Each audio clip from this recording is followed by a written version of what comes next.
Ya, di sini saya akan menyampaikan tentang diseminasi. Diseminasi itu semacam penyebaran informasi atau pengetahuan tentang budaya positif. Mungkin Bapak, Ibu-ibu sudah tahu tentang budaya positif, makanya hari ini saya akan melakukan diseminasi sesuai dengan apa yang sudah saya dapatkan. Mungkin Ibu-ibu sudah tahu bahwa saya mengikuti guru penggerak angkatan 11, dan ini adalah diseminasi merupakan tugas yang disampaikan yang diinginkan untuk kita menyelesaikan. Nah, kita mulai yang pertama, perkenalan. Saya tidak perlu perkenalan karena saya melakukan diseminasi di sekolah saya sendiri. Kemudian saya akan memperkenalkan fasilitator dan pengajar praktik saya. Yang pertama, fasilitator saya adalah Ibu Tri Agniani Sunarsi, dan pengajar praktik saya adalah Ibu Natalia Tapen. Ibu Tri Agniani Sunarsi orang Merauke juga, tinggal di Seringgu, tetapi tugasnya di Jayapura dan sekarang menyelesaikan sekolahnya di Jawa. Sedangkan Ibu Natalia Tapen adalah guru dari SD Preskumbis. Tujuan dari kegiatan ini adalah yang pertama, saya sendiri dapat menyampaikan pembelajaran dari penerapan konsep inti dari modul budaya positif serta pemahaman mengenai konsep-konsep inti dalam modul budaya positif. Yang mau saya sampaikan di sini ada beberapa. Kita mulai dari awal. Yang pertama adalah perubahan paradigma belajar. Nah, perubahan paradigma belajar ini dimulai dari filosofi ajaran KHD atau Ki Hajar Dewantara, bahwa guru itu ibarat seorang petani yang menyemai bibit jagung, kemudian hanya menyiapkan lahan, merawat, menyiram dan memupuk agar jagung tumbuh secara maksimal. Nah, seorang guru diibaratkan seorang petani yang mengandung maksud bahwa seorang guru mengusahakan kelas atau sekolah menjadi lingkungan yang menyenangkan, menjaga dan melindungi agar karakter murid tumbuh dengan baik sesuai kodratnya. Nah, ini adalah perubahan paradigma belajar yang harus kita pahami pertama dulu supaya kita bisa melaksanakan budaya positif. Tujuan kita adalah seperti seorang petani tadi yang disampaikan oleh Ki Hajar Dewantara. Kita sebagai guru yang awalnya kita menyiapkan lahan, kemudian merawat, memupuk, dan akhirnya kita bisa menghasilkan hasil yang baik. Nah, itu adalah istilah yang kita kenal dengan anak-anak murid kita. Yang pertama kita mengajari mereka dari awal mereka kelas 1 kalau di SD ya. Dari kelas 1 sampai dengan kelas 6, akhirnya dia bertumbuh terus mendapatkan pengetahuan dan akhirnya dia bisa menggapai cita-citanya. Dan itulah hasil yang dia dapatkan. Tetapi ingat bahwa kita dalam menjaga itu kita harus mengenal karakter murid tumbuh kembang dengan baik itu sesuai dengan kodratnya. Nah, kita tahu sendiri bahwa peserta didik kan berbeda-beda. Ada yang memiliki karakter yang seperti ini, ada yang seperti itu. Makanya kita mau kenali dulu. Oke, kita lanjut. Disiplin positif. Kita masuk ke disiplin positif. Apa itu disiplin positif? Nah, disiplin positif ini muncul dari motivasi internal siswa yang kuat. Nah, berarti dia keluar dari dalam diri sendiri disiplinnya. Kemudian menggali potensi diri menuju sebuah tujuan dan bermakna. Nah, berarti disiplin positif itu harus dari diri seseorang, dari kemauan diri seseorang yang muncul dari dirinya sendiri. Kemudian yang berikut ada mengontrol diri, menguasai diri untuk memilih tindakan-tindakan sesuai dengan nilai-nilai kebajikan universal. Nah, nilai kebajikan universal itu kan ada banyak. Nah, kita sudah tanamkan. Saya yakin ibu-ibu juga sudah tanamkan di sekolah ini. Pada saat mengajar kita menanamkan mereka nilai kebajikan seperti bertanggung jawab, berani, kemudian disiplin, dan lain sebagainya. Banyak sekali. Kemudian yang berikut adalah nilai kebajikan universal kita, misalkan dengan penerapan P5. Nah, di dalam P5 itu kan di kurikulum Merdeka itu disiplin positif di luar dari pembelajaran yang sesuai dengan minat dan keahlian siswa sesuai dengan lingkungan sekitarnya yang kita susun. Seperti itu adalah disiplin positif. Nah, hal inilah yang mau kita terapkan di dalam diri peserta didik kita. Selanjutnya berikut teori motivasi manusia. Nah, jadi pada saat kita mau melakukan sesuatu, pasti kita ingin mendapatkan apapun. Nah, di sini Diana Gosen dalam bukunya Restructuring Turing School Discipline ada 3 alasan motivasi manusia dalam melakukan sesuatu. Nah, jadi alasan manusia melakukan sesuatu yang pertama adalah menghindari ketidaknyamanan atau hukuman. Nah, ini sambil contoh misalnya kalau di sekolah sebagai peserta didik, dia mau datang ke sekolah itu karena apa? Karena dia mau menghindari ketidaknyamanan karena besoknya nanti harus dimarah lagi oleh guru, atau mungkin dia menghindari hukuman, misalnya bapak atau ibu guru memberikan hukuman di sekolah. Kemudian yang kedua, mendapatkan imbalan atau penghargaan dari orang lain. Nah, apakah dia melakukan karena mendapatkan imbalan? Kita harus masuk sekolah karena sampai di sekolah nanti guru kasih kita bintang, contohnya. Biasa ada yang kasih bintang, ada yang kasih permen supaya memotivasi mereka untuk sekolah. Kemudian yang ketiga, menjadi orang yang diinginkan dan menghargai diri sendiri dengan nilai yang dipercaya.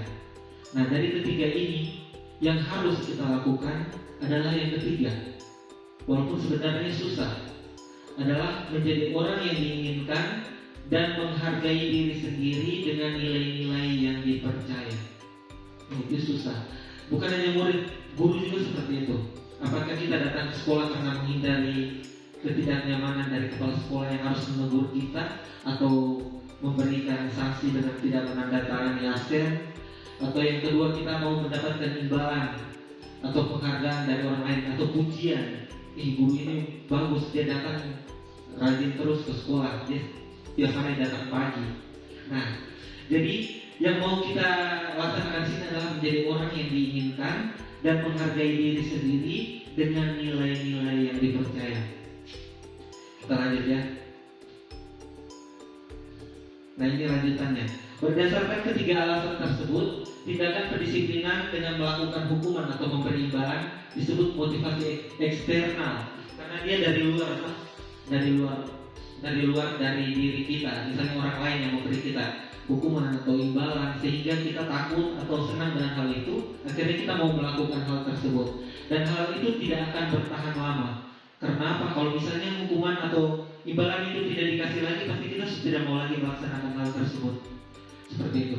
Kemudian barangkali dengan hukuman dan imbalan siswa memang menjadi patuh, tetapi kepatuhan itu hanya sementara dan kedisiplinan yang diterapkan tidak mengubah karakter siswa menjadi lebih kuat, tetapi dia hanya sementara saja. Ketika sudah tidak ada hadiah atau imbalan, pasti dia sudah tidak mau melakukan hal tersebut. Kita lanjut, yang berikut adalah kebutuhan dasar manusia. Pada saat kita mau melakukan ini, kita harus mengetahui dulu kebutuhan dasar manusia. Peserta didik kita di kelas atau di sekolah ini, dia mempunyai kebutuhan dasar yang kita tidak tahu, ya kan? Karena karakter peserta didik itu berbeda-beda dari rumah. Dia datang mungkin ada yang tingkahnya seperti ini karena alasan apa, ada yang bertingkah seperti itu, atau ada yang suka maki atau apa. Nah, ini dari kebutuhan dasar yang dia perlukan, mungkin tidak dipenuhi sehingga dia melakukan hal tersebut di sekolah. Nah, jadi berdasarkan beberapa penelitian tentang teori kontrol, semua perilaku manusia pasti memiliki tujuan. Jadi apapun itu, baik buruknya itu pasti ada tujuan. Orang melakukan hal buruk juga pasti ada tujuannya. Bahkan sebuah kesalahan yang dilakukan peserta didik pasti memiliki alasan. Jadi itu untuk pemenuhan kebutuhan dasar manusia. Di sini ada 5. Yang pertama adalah kebutuhan bertahan hidup atau survival, yaitu kebutuhan berkaitan dengan fisik seperti makan, tidur, dan tempat tinggal. Nah, jadi seperti kita dapatkan peserta didik kita yang mungkin mengambil makanan temannya, atau dia ambil pensil dari temannya. Mungkin dia di rumah orang tuanya tidak mampu atau tidak bisa untuk memberikan. Ada hal-hal tertentu yang mereka tidak bisa penuhi karena alasan tertentu juga yang kita tidak tahu. Kemudian yang kedua, kebutuhan cinta dan kasih sayang. Mungkin dia di rumah tidak terpenuhi kebutuhan ini, jadi dia merasa diterima. Mungkin dia ketika melaksanakan atau bicara sesuatu, saya sudah disangka oleh orang tuanya, tidak boleh seperti ini, tidak boleh seperti itu. Jadi orang tuanya marah-marah sehingga cinta dan kasih sayang tidak terpenuhi, sehingga mungkin di sekolah dia melakukan hal-hal perbuatan yang membutuhkan cinta dan juga kasih sayang dari orang lain. Kemudian yang ketiga, kebutuhan penguasaan, pengakuan akan kemampuan. Nah ini kebutuhan ini berarti mereka merasa seperti ingin menunjukkan apa yang mereka bisa, ingin mendapatkan pujian bahwa saya bisa seperti ini, saya bisa seperti itu. Nah itu yang ketiga. Kemudian yang keempat, kebutuhan kebebasan. Nah seperti kita di dalam kelas juga sudah menyampaikan bahwa harus duduk seperti ini, diam, dengarkan apa yang Bapak atau Ibu Guru sampaikan, tetapi mereka perlu bebas. Nah itu. Kemudian yang kelima adalah kebutuhan akan kesenangan. Dia senang melakukan apa? Contoh mungkin di dalam kelas dia coret-coret di dinding, atau dia lempar-lempar pensil atau penghapus ke temannya. Itu adalah kebutuhan kesenangan. Karena apa? Karena dia kurang mendapatkan kesenangan sehingga dia melakukan hal-hal tersebut. Nah ini harus dihadapi dengan cara-cara yang baik juga. Nah bagaimana caranya nanti kita akan lihat di depan. Kita lanjut. Posisi kontrol restitusi. Nah di sini Diana Gosen pada tahun 1998 mengemukakan bahwa guru perlu meninjau kembali penerapan disiplin di dalam ruang-ruang kelas mereka selama ini. Apakah telah efektif, apakah berpusat, memerdekakan, dan memandirikan murid, bagaimana dan mengapa. Jadi kita disuruh untuk meninjau sendiri penerapan disiplin di dalam ruang-ruang kelas kita masing-masing. Berdasarkan teori motivasi, penerapan disiplin di sekolah harus dilakukan dengan alasan yang ketiga. Yang tadi, alasan yang ketiga yaitu kita melakukan sesuatu karena dari dalam diri kita sendiri, bukan dari imbalan atau hukuman. Kemudian siswa melakukan kebaikan sesuai dengan keyakinan kelas atau nilai-nilai yang sudah tertanam dalam dirinya, atau motivasi eksternal. Motivasi eksternal lebih berjangka lama dan membuat siswa semakin kuat secara karakter. Jadi kita mulai menumbuhkan itu di dalam diri mereka masing-masing supaya itu dibawa terus sampai mereka tumbuh dewasa. Ketika sudah dilatih dari kecil, pasti mereka akan membawa itu terus sampai ke mereka nanti dewasa dan memiliki keluarga nantinya. Nah, jadi melalui serangkaian riset dan berdasarkan pada teori kontrol Dr. William Glasser, Gosen berkesimpulan bahwa ada 5 posisi kontrol yang diterapkan oleh seorang guru, orang tua ataupun atasan dalam melakukan kontrol. Kelima posisi kontrol tersebut adalah yang pertama, penghukum, yang kedua, pembuat rasa bersalah, yang ketiga, teman, yang keempat, pemantau, dan yang kelima adalah manajer. Nah ini sering kita sebagai seorang guru pasti melakukannya di dalam kelas. Nanti sebentar kita akan lihat satu-satu. Mungkin pada saat saya jelaskan mungkin ibu-ibu bisa lihat, oh ini sering saya lakukan, oh ini yang tidak pernah saya lakukan. Yang mana yang harus kita lakukan, seperti itu. Walaupun susah, tetapi kita akan berusaha sedikit demi sedikit. Nah yang pertama adalah posisi penghukum tadi. Nah seorang penghukum biasa bisa menggunakan hukuman fisik maupun verbal. Orang-orang menjalankan posisi penghukum senantiasa mengatakan bahwa sekolah memerlukan sistem atau alat yang dapat lebih menekan murid-murid lebih dalam lagi. Guru-guru menerapkan posisi penghukum akan berkata, patuhi aturan saya. Jadi kalau kita melaksanakan baulan, harus ikut aturan di sini. Kemudian kuenya lagi selalu salah, seperti itu, dengan suara nada yang lebih keras. Kemudian pasti selalu dia yang paling terakhir, seperti itu. Jadi kita menjudge siswa seperti itu adalah posisi penghukum. Nah guru seperti ini senantiasa percaya hanya ada satu cara agar pembelajaran itu bisa berhasil, yaitu melalui caranya kita sendiri. Seperti itu ya. Padahal peserta didik itu dia melakukan sesuatu itu karena motivasinya ada tadi, yang tadi kita sudah lihat di depan. Seperti itu. Selanjutnya posisi yang kedua. Posisi yang kedua adalah pembuat merasa bersalah. pada posisi ini biasanya guru akan bersuara lebih lembut. Pembuat merasa bersalah akan menggunakan keheningan yang membuat orang lain merasa tidak nyaman bersalah atau merasa rendah diri. Nah, kata-kata yang keluar yang biasa keluar adalah, ibu merasa kecewa sekali dengan kamu, atau berapa banyak harus bapak kasih tahu lagi, seperti itu. Kemudian bagaimana coba kalau orang tuamu tahu kamu berbuat seperti ini? Jadi kita membuat bahwa mereka merasa bahwa mereka bersalah karena sudah melakukan hal seperti itu. Nah, itu berarti membuat mental mereka down. Kemudian mereka merasa sudah berbuat salah, sehingga pada saat mau melakukan sesuatu mereka sudah takut, seperti itu. Kemudian di posisi ini murid akan memiliki penilaian diri yang buruk tentang diri mereka, merasa bahwa mereka tidak berharga dan telah mengecewakan orang-orang yang disayanginya, seperti orang tua, guru, seperti itu. Ini posisi yang kedua. Pasti sudah biasa dilaksanakan dalam kelasnya. Tadi yang penghukum juga, pembuat merasa bersalah juga pasti. Sama, saya juga melaksanakan hal itu. Kemudian yang ketiga, teman.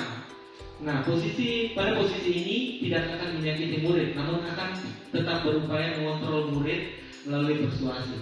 Nah, posisi teman pada guru ini bisa negatif, bisa juga positif. Nah, positif di sini berupa berhubungan baik yang terjalin antara guru dan murid. Guru di posisi teman bisa menggunakan hubungan baik dan humor untuk mempengaruhi seseorang. Saya ambil contoh, misalnya sekolah kita menerapkan disiplin dengan datang harus tepat waktu. Jadi ada murid yang terlambat. Nah, Bapak Ibu salah satu bertugas sebagai guru piket. Nah, kemudian kenapa kok terlambat? Kita seperti teman buat mereka. Kenapa kok terlambat? Nah, ini waktunya sudah selesai. Sudah, kok masuk saja. Nanti baru Pak Guru yang atur kok punya absen. Seperti itu. Nah, itu kita seperti sahabat dengan mereka, tetapi kurang baiknya bahwa mereka bisa memanfaatkan itu dengan melakukan hal-hal sesuka mereka. Bisa bertindak sesukanya kepada guru, seperti itu. Kemudian yang berikut adalah, ini masih lanjutannya. Posisi teman ini biasanya mereka bilang seperti ini, ayo bantulah demi Bapak ya, seperti itu. Ayo bantulah, besok harus tidak boleh terlambat lagi. Kemudian, ayo kau ingat apa yang Pak Guru sudah bantuku selama ini. Kok terlambat, tapi misalnya kalau kita pakai disiplin yang harus di absen, siapa yang terlambat hari ini, seperti itu, pasti kita bilang bahwa ayo ingat bantuan kita selama ini, apa yang sudah kau lakukan. Kemudian ya sudah, kali ini tidak apa-apa, nanti kita yang bereskan. Yang penting kau masuk ke dalam kelas, besok dan terlambat lagi. Nah, itu posisi teman, seperti itu. Nah, hal negatif dari posisi teman adalah bila suatu saat guru tersebut tidak membantu, maka dia akan kecewa. Saya pikir Bapak atau Ibu guru adalah teman saya. Kemudian murid merasa dikecewakan dan ini dia tidak mau berusaha lagi, seperti itu. Jadi tadi yang saya sudah sampaikan bahwa dia bertindak semaunya dia.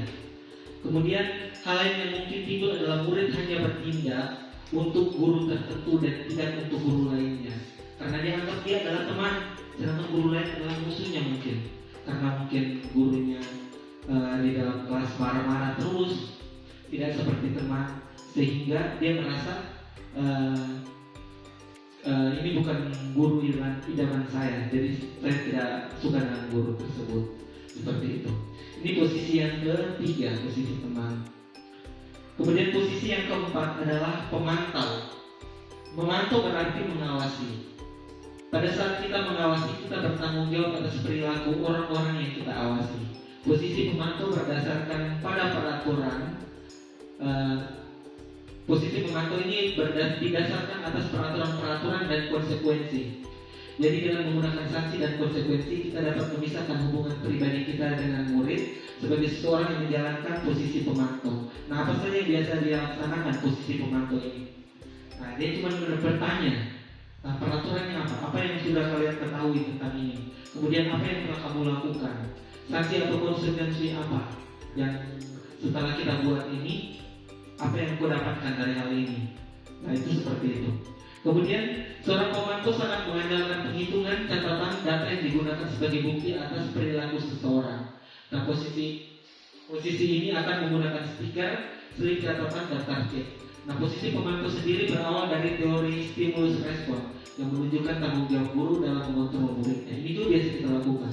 Seperti kita mempunyai jurnal bahwa anak ini melakukan ini hari ini, tindakan yang dibuat hari ini seperti apa, seperti itu. Nah, ini posisi pemantau. Jadi dari posisi-posisi ini pasti sudah kita lakukan.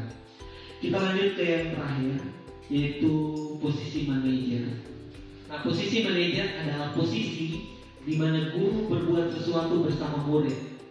Dia akan mempersilahkan murid mempertanggungjawabkan perilakunya, mendukung murid agar dapat menemukan solusi atas permasalahannya sendiri. Nah, bila kita menginginkan murid-murid kita menjadi manusia yang merdeka, mandiri dan bertanggung jawab, maka kita perlu mengacu pada restitusi yang dapat menjadikan murid kita sebagai manajer bagi dirinya sendiri. Nah, murid diajak untuk menganalisis kebutuhan dirinya maupun kebutuhan orang lain. Di sini penekanan bukan pada kemampuan membuat konsekuensi, namun pada kolaborasi antara murid dan bagaimana dia memperbaiki kesalahannya. Nah, jadi posisi inilah, jadi posisi ini adalah posisi manajer. Apa yang dia katakan jika kita di posisi manajer? Nah, apa yang kita yakini?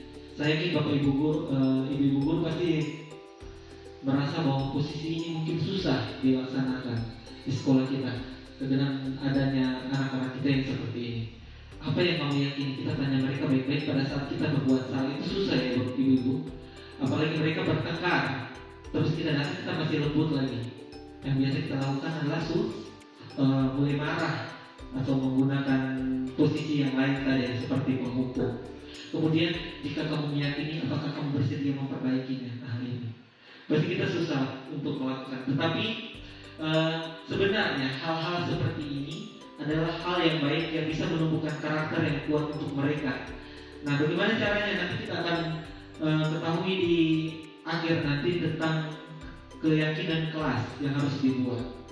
Nah, tugas seorang manajer bukan untuk mengatur perilaku seseorang seperti tadi, harus seperti ini, seperti itu. Tetapi kita membimbing untuk dia dapat mengatur dirinya sendiri. Kita mengarahkan dia. Seorang manajer bukan memisahkan murid dari kelompoknya, tetapi mengembalikan murid tersebut ke kelompoknya menjadi lebih baik dengan karakter yang lebih kuat. Seperti itu. Nah, jadi dari kelima posisi ini kita diharapkan untuk punya posisi manajer. Kita bisa melaksanakan posisi manajer ini. Karena apa? Karena sekarang kan kita sudah dikatakan bahwa tidak boleh melakukan kekerasan baik secara fisik maupun verbal kepada peserta didik. Ini yang harus kita lakukan sedikit demi sedikit. Saya yakin agak susah karena mereka harus drama lagi. Nanti saya tunjukkan kemarin saya coba untuk melakukan aksi nyata tentang posisi di seorang manajer ini. Nanti sebentar baru kita lihat. Kita lanjut, yang berikut adalah posisi kontrol yang terbaik. Ini sudah saya jelaskan tadi ya. Posisi yang baik adalah posisi manajer. Karena apa? Kita mulai mengembangkan karakter peserta didik menjadi lebih kuat. Nah, bagaimana kita melaksanakan posisi ini? Yang pertama adalah kita menstabilkan identitas. Nah, jadi menstabilkan identitas pada saat dia datang dengan menangis-menangis. Kita menstabilkan dulu identitasnya. Bagaimana caranya? Nanti sebentar kita lihat. Kemudian yang berikut adalah kita memvalidasi tindakan yang salah. Yang terakhir adalah menanyakan keyakinan. Jadi 3 ini saja posisi kontrol restitusi. Nanti ada dalam segitiga restitusi karena ada tiga tahapan yang harus dilalui dalam kita menghadapi peserta didik yang seperti ini. Seperti itu. Kita lanjut yang berikut, keyakinan kelas. Sebelum kita masuk yang terakhir sebentar tentang segitiga restitusi, kita masuk dulu keyakinan kelas. Nah, ini kalau kita mau melaksanakan posisi manajer, kita harus melakukan yang namanya keyakinan kelas di dalam kelas kita masing-masing. Bagaimana caranya? Nah, kita buat keyakinan kita buat suatu keyakinan yang mengandung nilai-nilai kebajikan universal yang disepakati secara tersirat atau tersurat. Berarti dia tertulis, kemudian ada di dalam kelas. Kemudian keyakinan kelas bersifat lebih abstrak daripada peraturan yang lebih rinci dan konkret. Kemudian yang ketiga, keyakinan kelas berupa pernyataan-pernyataan universal, berarti umum. bisa dimengerti untuk semua orang. Kemudian pernyataan keyakinan kelas senantiasa dibuat untuk ke dalam bentuk yang positif, bukan yang negatif. Kalau biasa kan kita lihat kayak peraturan yang tertulis dilarang buang ludah pinang di sini seperti itu. Kemudian dilarang merokok seperti itu. Nah itu yang negatif. Yang positif seperti apa nanti sebentar. Nah kemudian keyakinan kelas sebenarnya tidak terlalu banyak, tetapi yang berhubungan dengan kegiatan kita dengan peserta didik dalam kelas mungkin tentang kebersihan, kemudian ketertiban, disiplin untuk di dalam kelas tidak boleh bermain di dalam kelas, tidak boleh makan di dalam kelas. Nah itu tidak boleh itu yang menjadi hal yang negatif. Tetapi kita akan rubah dia menjadi hal yang positif. Contohnya seperti apa? Contohnya seperti ini. Nah, dilarang buang sampah di dalam kelas. Nah itu kita taruh di dalam kelas. Tetapi yang seharusnya seperti apa? Kita ubah menjadi kalimat yang positif atau pernyataan yang positif, yaitu coba ibu-ibu ada yang tahu bagaimana? Kan posisi yang negatifnya adalah dilarang buang sampah dalam kelas. Kalau positifnya berarti buanglah sampah buanglah sampah pada tempatnya. Jadi kita harus berubah seperti itu. Dan kemudian keyakinan kelas ini juga kita susun bersama mereka sama-sama. Ada banyak. Itu buanglah sampah. Tapi kalau merokok, misalnya ada anak murid yang bilang kita tidak boleh merokok. Nah kita harus tampung itu dia punya pendapat. Nah kemudian kita rubah ke hal yang hal yang positif. Berarti apa? Jagalah kebersihan atau jagalah kesehatan seperti itu. Kan tidak boleh merokok berarti kita menjaga kesehatan. Nah keyakinan kelas sebaiknya dapat diterapkan di lingkungan persertaan sudah tadi. Kemudian semua warga kelas hendaknya ikut berkontribusi dalam pembuatan keyakinan kelas melalui curah pendapat. Jadi mereka juga bisa. Jadi kita sepakat bersama-sama dengan mereka. Jadi jangan kita bilang tidak boleh ini. Kita sendiri yang buat itu berarti kita sebagai posisi penghukum tadi. Tapi kalau kita sama-sama mereka, pasti mereka juga akan ikut serta dalam membuat keputusan. Kemudian prosedurnya pembentukan keyakinan kelas ini yang pertama mempersilakan warga sekolah atau murid. Ini misalnya saya ambil contoh di dalam kelas ya. Kalau di lingkungan sekolah berarti semua lebih besar lagi. Sambil yang pertama adalah mempersilakan warga sekolah atau murid-murid di kelas untuk bercurah pendapat tentang peraturan yang perlu disepakati di kelas. Apa yang kita mau sepakati? Seperti contoh tadi yang sudah saya sebutkan, buang sampah, kemudian seperti itu. Kemudian yang kedua, mencatat semua masukan-masukan para murid dan warga sekolah di papan tulis atau di kertas besar ukuran poster di mana semua warga kelas bisa melihat hasil curah pendapat. Kemudian yang berikut susunlah keyakinan kelas sesuai prosedur pembentukan keyakinan kelas. Ya, jadi ini yang terakhir tadi menyusun keyakinan kelas sesuai prosedur pembentukan keyakinan kelas. Nah, berarti setelah kita susun, kita buat bersama dia dalam bentuk poster seperti itu. Kemudian kita tempelkan di kelas. Tadi ini sudah saya jelaskan. Gantilah kalimat-kalimat negatif menjadi positif. Seperti jangan berlari di kelas atau di koridor. Berubah menjadi berjalanlah di atas di kelas atau di koridor seperti itu. Jadi kita jangan buat kalimat yang negatif, tetapi diubah menjadi kalimat yang positif. Kemudian tinjau kembali daftar curah pendapat yang sudah dicatat. Anda mungkin akan mendapati bahwa pernyataan yang tertulis di sana masih yang berupa peraturan-peraturan.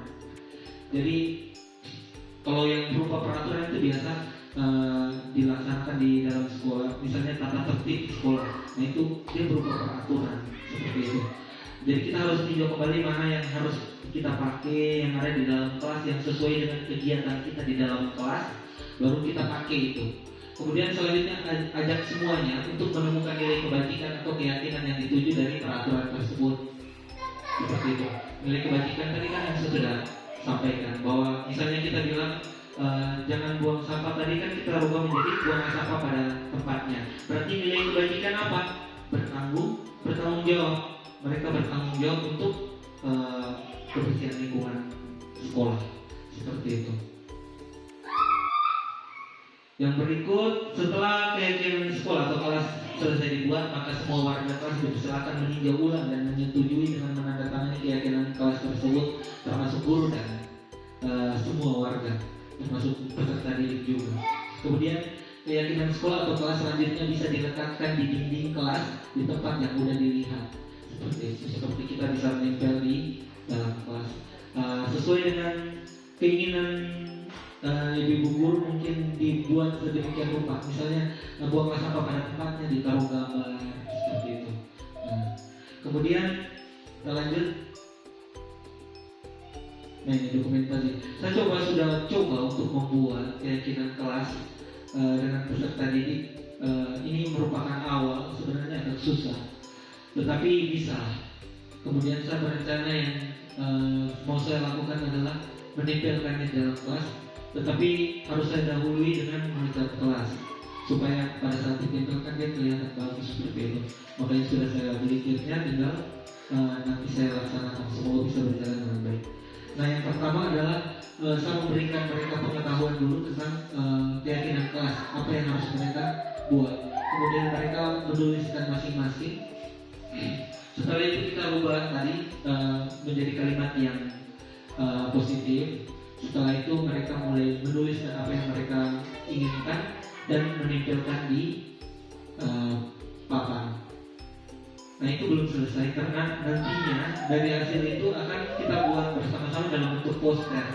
Kita akan buat dalam bentuk poster supaya bisa dilaksanakan, ditaruh dalam kelas supaya mereka tahu bahwa keyakinan kelas seperti ini.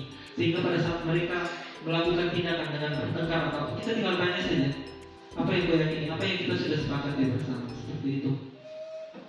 Mereka pasti akan bertanggung jawab untuk apa yang telah mereka lakukan.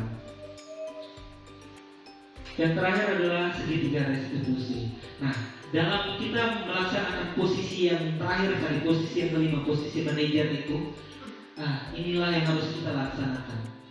Yang pertama adalah menstabilkan identitas. Nah, menstabilkan identitas itu kata-katanya seperti ini di bawah. Setiap orang pasti pernah melakukan kesalahan. Misalnya dia datang dengan menangis, ini saya begini, ibu guru saya seperti ini, dia pukul saya seperti itu. Nah, berarti sudah kita mulai, atau tidak, dia yang pasti yang pukul itu yang dibawa datang. Nah, sudah dia takut dalam keadaan seperti itu. Nah, kita menstabilkan identitas dengan mengatakan bahwa sudah tidak apa-apa, semua orang pasti bisa melakukan kesalahan. Kemudian bukan kau saja yang melakukan, kita ambil contoh kita sendiri. Pak guru juga pernah, Pak guru juga marah kalau misalnya dia ganggu, pasti Pak guru pukul. Nah, itu kita menstabilkan identitas. Kemudian yang kedua, kita memvalidasi tindakan yang salah. Pasti dia ada kejadian itu, pasti ada kesalahannya. Tetapi jangan kita menunjukkan bahwa itu secara langsung kepada mereka, menjudge mereka, sehingga mereka merasa bahwa mereka rendah diri tadi, merasa down. Dengan kita menanyakan pertanyaan seperti adakah cara yang lebih efektif untuk mendapatkan apa yang kamu butuhkan? Nah, seperti itu. Tadi teman ganggu kamu, bagaimana caranya supaya selain dari kau harus pukul dia, seperti itu. Kemudian alasan apa kenapa kamu mau melakukan hal tersebut? Kita tanya kepada mereka. Kemudian yang terakhir adalah menanyakan keyakinan kelas apa yang telah kita sepakati, yang tadi sudah kita susun itu, seperti itu. Kan kita sendiri sudah, ibu guru kan sudah mengajar sudah bertahun-tahun, jadi sudah tahu kejadian-kejadian yang nantinya akan terjadi dalam kelas. Peserta didik juga menjalani hal tersebut, jadi mereka pasti sudah tahu. Sehingga pada saat sudah disusun dalam sebuah keyakinan kelas, pasti bisa dilaksanakan. Kemudian kamu ingin menjadi orang yang seperti apa? Seperti itu. Jadi seperti itu, ibu, kita menanyakan seperti itu. Pada saat saya mendengar awal ini, sebenarnya susah kita mau melakukan hal tersebut, ya kan? Karena mereka harus ada drama lagi, harus menangis. Baik kalau mereka sudah langsung datang sini, kalau lari pulang ke rumah langsung mau lapor orang tua, berarti sudah berarti ini biasa kita langsung down untuk melaksanakannya. Karena tidak bisa, karena ini dia sudah begini, dia sudah begini. Tetapi saya mengajak supaya sedikit demi sedikit, tidak harus semuanya harus kita gunakan seperti ini, tidak. Kalau ada kejadian yang bisa kita handle dengan segitiga restitusi ini bisa kita lakukan, pasti kita coba sedikit untuk melaksanakannya. Yang pertama tadi menstabilkan identitas ini sudah saya jelaskan tadi. Kita semua akan melakukan hal tersebut, hal terbaik yang bisa kita lakukan. Kemudian validasi tindakan, yaitu mengetahui alasan dia melakukan hal tersebut dengan mengingat kembali motivasi dari perilaku manusia yang tadi saya sudah sampaikan di awal. Kemudian yang ketiga, menanyakan keyakinan. Itu sudah saya jelaskan tentang motivasi dari dalam diri bahwa saya harus seperti ini, seperti itu. Nah ini kemarin saya coba kedua anak pada saat kita ini, saya mencoba melaksanakan segitiga restitusi. Memang agak susah karena kalau ini kan mereka sudah kita sudah ingin bersama bahwa kasusnya seperti ini, kok bertindak seperti ini, itu aman. Tetapi kalau kita lihat kenyataan di lapangan, biasanya mereka datang sudah dengan satu babak belur, satu sudah dengan darah. Nah itu yang bikin kita merasa kayak mau buat apa lagi melakukan hal tersebut, seperti itu. Nanti bikin pusing lagi, bikin lama lagi, seperti itu. Kalau kita mau melakukan yang ini tadi, segitiga restitusi. Nah, jadi ini adalah yang terakhir. Jadi semoga yang sudah saya sampaikan. Mungkin sebelumnya saya mau ini dulu. Mungkin ada ibu yang mau bertanya tentang atau mau memberikan pendapat atau pengalaman tentang apa yang sudah dia alami di sekolah sini. Nah, itu masuk dalam apa seperti itu. Apakah ada? Bagaimana? Ada atau tidak?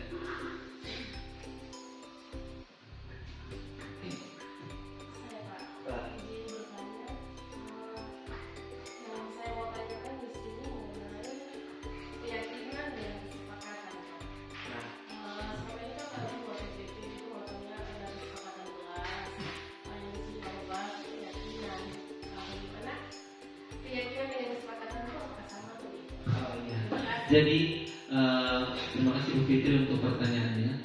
Keyakinan dan kesepakatan. Nah, kedua itu adalah hal yang sama. Tapi di awalnya pertama kita tahu bahwa kesepakatan kelas. Nah, kesepakatan kelas itu yang nantinya berubah menjadi keyakinan dalam kelas. Kalau kita menggunakan keyakinan, berarti kita sudah yakin bahwa kita bisa melaksanakan hal tersebut, sehingga dinamakan atau dibuat menjadi keyakinan kelas. Kalau kesepakatan kelas juga sama sebenarnya, cuma dia yang versi lamanya yang sudah dirubah menjadi keyakinan kelas sekarang, supaya lebih meyakinkan peserta didik dan juga guru bahwa kita sama-sama bisa untuk melaksanakan hal tersebut, seperti itu. Kalau kesepakatan kelas juga dulu pertama saya juga dapatnya kesepakatan kelas, tetapi saat mengikuti pembelajaran lagi akhirnya kita mendapatkan yang namanya keyakinan kelas. Karena kesepakatan kelas itu biasanya ada di awal pembelajaran seharusnya. Jadi pada saat kita belajar itu berarti kita sepakat dulu kita kan punya kelas seperti apa dengan peserta didik ya. Kalau kesepakatan kelas itu yang di dalam kelas dan sudah kita tempelkan. Kalau kesepakatan kelas itu biasanya kita gunakan di awal pembelajaran. Seperti itu. Jadi dia semakin kesini semakin berkembang, sama seperti kurikulum juga. Dari yang ini dia berkembang semakin kesini semakin menjadi lebih baik, seperti itu. Tergantung kondisi kita dalam kelas. Saya ingatkan kepada ibu-ibu sekalian bahwa keadaan di sekolah ini sebenarnya kita tinggal sesuaikan saja. Kita tidak perlu mengikuti yang sudah dihitung atau yang tadi sudah dipaparkan. Tidak perlu secara utuh harus dilaksanakan. Itu memang agak berat. Kita mulai sedikit demi sedikit, seperti itu. Itu saja. Mungkin ada lagi dari ibu-ibu yang lain. Tidak ada ya. Semoga apa yang sudah disampaikan ini bisa nanti materinya kalau misalnya mau dilihat lagi bisa nanti saya sampaikan, saya berikan. Kemudian semoga apa yang saya sampaikan hari ini yang bisa meminta waktu ibu sekalian bisa ada di dalam hati dan pikiran supaya bisa dilaksanakan sedikit demi sedikit. Kita mulai mengurangi yang namanya posisi-posisi penghukum, pembuat merasa bersalah. Kita mulai kurangi supaya keadaan di sekolah ini menjadi lebih baik dan peserta didik bisa mengikuti pembelajaran dengan baik. Adanya masalah atau tindakan-tindakan di luar itu kita bisa saling konsultasi dan berkolaborasi seperti itu. Itu saja mungkin yang bisa saya sampaikan untuk saat ini. Semoga ke depan lagi kita bisa sama-sama seperti ini di waktu yang akan datang untuk keperluan yang berbeda mungkin sesuai kondisi. Misalnya kita perlu ini, perlu itu, kita bisa sama-sama seperti ini dengan jumlah yang lebih banyak lagi karena yang lain berhalangan. Semoga di pertemuan ke depan komunitas kita, komunitas SD Impres Depok 3 ini menjadi lebih baik. Mungkin itu saja, sekian dan terima kasih.